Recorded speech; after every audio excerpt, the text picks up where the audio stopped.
Greetings, fellow jazz historians, and Mr. Bill Kuhn. Today we'll talk about the early life of saxophonist Michael Brecker.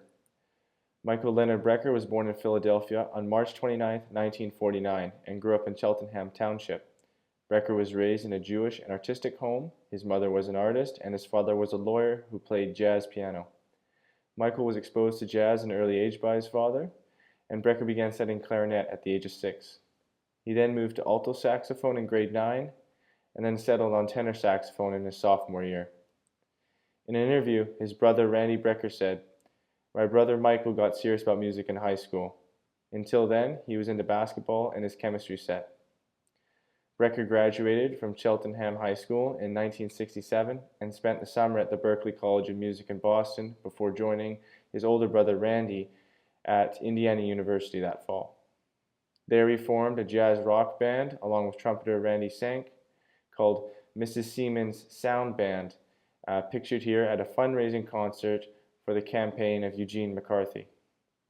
In the spring of 1968, the band accepted a management offer and moved to Chicago.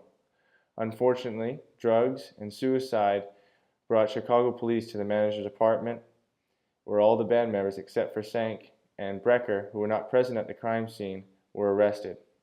More trauma followed, and according to Randy Sank, these events had a negative psychological impact on Brecker, which led to later substance abuse. Brecker returned to the University of Indiana in the fall of 1968, where he played with a trio in a church basement club called the Owl. Brecker then dropped out before the end of his semester and spent a month in Mexico City, before returning to Philadelphia once more, and then in 1969 he moved to New York. In New York, Brecker carved out a niche for himself, becoming an exciting young jazz soloist. At the age of 20, he joined his brother Randy Brecker in a jazz rock band called Dreams, which also included trombonist Barry Rogers, keyboardist Jeff Kent, bassist Doug Lubaum, and drummer Billy Cobham. The group lasted until 1972.